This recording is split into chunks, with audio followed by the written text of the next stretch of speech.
আমরা হচ্ছে রিলিজ করবো কার্বোজানের ছিল। এখানে আমরা নার্ভ একটা মিডিয়াম নার্ভ থাকে, সেটা এখানে ব্লক হয়ে গিয়েছে। এই জন্য তার এই 3টা আঙ্গুল ঝিমঝিম করে। তাছাড়া সেই রোগীর এখানে হাত শুকিয়ে যাচ্ছে। দেখা যায় হাত শুকিয়ে যাচ্ছে এবং উনি পেঁয়াজ মরিচ ছিঁড়তে পারেন না, গ্লাস ধরতে পারেন না, হাতে গ্লাস পড়ে যায়, কোনো ধরনের সূক্ষ্ম কাজ করতে পারেন।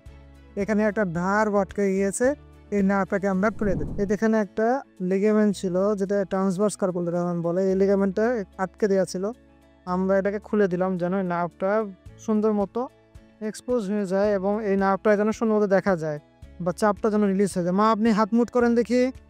আমি দেখতে পাচ্ছি যে মিডিয়াম নার্ভটা একদম ফ্রেশ হয়ে গেছে, খুলে গিয়েছে, কোনো বাধা নাই। আবার মুট করেন, ছাড়েন, দেখা সুন্দর মতো নার্ভটা দেখাচ্ছে মিডিয়াম নার্ভ। এর ফলে এরপর এই যে চাপটা ছিল, সেই চাপটা এটা একটা ব্যান্ড দ্বারা আটকানো ছিল, সেটাকে আমরা কেটে দিয়েছি। এখন এই নার্ভটা ফ্রি হয়ে গেছে। ওনার ব্যথা ইনশাল্লাহ আগামীকাল থেকে ব্যথা ঝিঝি করাটা একদম চলে যাবে। ওই এখন বাড়ি চলে যেতে পারবেন। এসব আগামীকাল থেকে ওনার ব্যথা কমে যাবে।